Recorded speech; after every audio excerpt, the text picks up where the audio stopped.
you talk about the aggressive approach and that mindset, was this the best example of that so far in this tournament, of kind of coming out the way you wanted them to? Yeah, I mean, I think we hit some shots and that got us going. But they did. At this level, as I said about the Butler game, they're not going to lose. You're going to have to beat them. And I thought the guys came out. I thought London got us off to a really good start, and Devin Hall. Defensively, we were aggressive. That's both ends of the floor, and I thought that was significant for the start because they are potent offensively. We knew that, and you could see it. And so we had I think our offense really helped us. On the left side. Ava Wallace, The Washington Post. It seemed like tonight the guys checked off all the boxes that you've been talking about all season, just without seeing tape. Were there any kind of nits to pick, anything that you thought right away, we've got to work on that? Well, I mean, I thought we got a little stagnant late. We got, Marielle had a couple turnovers, and we were sort of standing. And there was a stretch where maybe we took a couple of just okay shots where we could have gotten better ones in that second half, missed a few free throws, so those kinds of things. A couple breakdowns in the ball screen coverage where they got back and got down the lane and attack, which they're good at. But those are the things that, we said they're going to score against our tough defense. They're that good. If we have breakdowns and they start scoring, then we said that could be curtains for us. So don't allow that to happen. And overall, it was a well-played game, and we needed the offense. Even breaking the press and getting some of those buckets kept it in a good spot for us. We'll go on the left side on the aisle. David Teal with the Daily Press. Tony, they cut it to 7 at one point in the second half. I think some of us on the press were thinking, are they going to call timeout here?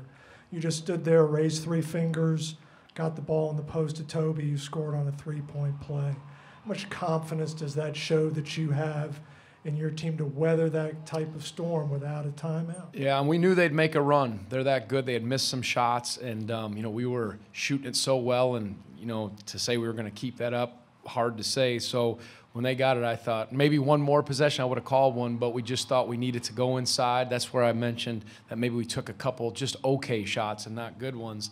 And but those were big plays. I was so happy to see what Mike did, and something you haven't asked about. I thought Anthony did a really good job defensively on McKay, but I think on Niang. I thought Anthony was significant, and even Isaiah, he's had a little trouble, and we challenged him. Those two guys did a good job. He's a special player. I mean, he scored 30, and some of the things he can do offensively, he's just so gifted, and that was a concern heading into this game. Go in the front row. Can you just talk about Toby and what he did, and was it did you in your game plan was to attack inside with? What we thought was if Anthony, when he's got a guy in front of him, he can slide. And what we thought was, if Mike and Anthony are on the floor, they have to contend with that. Niang's going to have to guard one of those two, or McKay, and we'll have some potential good matchups. So the fact that we could hold our own defensively, and even when they scored, we knew we had some things going on the offensive end. So that's why that pairing together was significant, and then the size was big too. Go back on the left side. Tony Kent Babb from the Washington Post. In a game like this, when pace not only is important but changes kind of constantly, what does London do to sort of dictate that pace? And why is it so important in a game like this? He's just steady. He's got such good feel. He knows when to get the ball swung, when to look inside, and you need that. He ties it all together, and I love Malcolm's response about his maturity and his shot selection, shot discernment at those times. He was getting dogged defensively. They did a good job on him defensively, and what he even acknowledged, yep, they did that, and we needed that. We needed to wear them down, bang them with screens, try to take their legs away, and help us with our, hurt their offense, kind of with our offense. Go in the second row on the right. Todd Davis from the Washington Times. Tony, so 3 times you've played the big guys together, Anthony and Mike, a lot at Hampton, much less against Butler, and then tonight. What kind of prompts you to put them together, and then how do you manage the feel of how long you can ride that out? Yeah, it's just, you look matchups, how we're doing. They both are, is there a matchup defensively? Isaiah gave us stuff. You get on the glass, there's some positive things about that, and it's just a feel thing. You look at how fatigued they are, what's going on that way. Go back in the middle. Paul Woody, Richmond Times-Dispatch. Tony, what goes into getting your guys to be willing to make the extra pass to go from a good shot to a really good shot?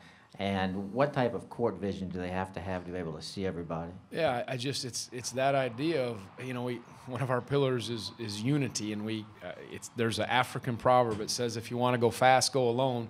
If you want to go far, go together. And we have some very individually talented guys, but they know when they're in concert with each other, that's their way to touch greatness. And it's validated because they've done it.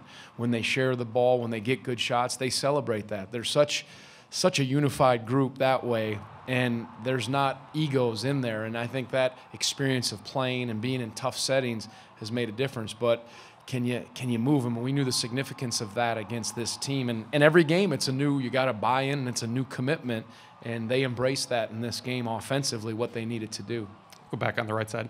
Chip Riera, 8 News in Richmond, Virginia. Coach, 3 years in a row, Sweet 16, round of 32, Sweet 16. You've finally gotten over the hump to the Elite Eight. What is the reaction from you to be in this position now to get to UVA's third, potentially Final Four appearance? Yeah, thankful. It doesn't take away. These guys, to get to a Sweet 16 is no small thing. To get into the NCAA tournament, our program is still establishing itself. We're not where Carolina and Duke and some of these are. We're scratching and clawing and thankful for everything that comes our way, and you just show up and you keep knocking. We told these guys before, we got a door knocker that we hang, and we take it on every road trip, every home game, and we just keep knocking. And that's what I tell these guys. And I said it before, you can handle the worst that would happen, and you can handle the best, because they know what matters. And that's what we keep talking about. But very thankful, and now we prepare to go after it for the next one. Got time for 2 more questions. We'll go in the back on the left. Tony, I know the job is not done, but just to follow up on that question, the pride that you take in this team and how far they've been able to take it right now. I know you still got a few more wins to get. They mean a lot to a lot of people, how they conduct themselves, more than just basketball. And if you followed us and were around them, you'd understand that. So, of course, I'm proud of them. And I want them to touch what they can touch. I said it in the press conference the other day. We were 2-3 in the ACC, and I said, whatever that line is, I want them to get to it where they can reach their full potential. And where that takes us, it takes us. I'll hold it with open hands, but we got to get to that line and maximize what we have. And that's what I love about them on the floors. They're touching that. They're getting close to it. Time for one last one at the front. Tony, you know this part of the country better than most of us.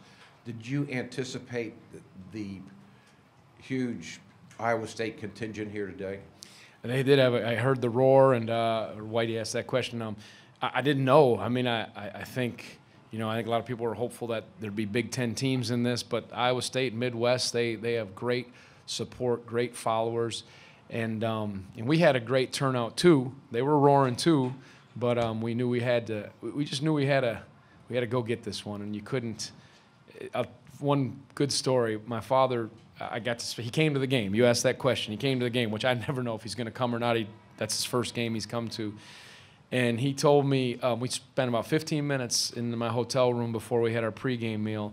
And he said on Thursday, it was 20 years to the day that his father had passed away. And he said, I just sat and I thought, what would my dad, your grandfather, tell you going into this game? He was an Italian, a steel worker, not real well educated. He said, you know what your grandfather would tell you? He'd tell you, don't tiptoe into this one. No tiptoeing. And I shared that with our guys. I said, do not tiptoe in this game. And I shared that story. And that meant a lot, because you have to go into these games.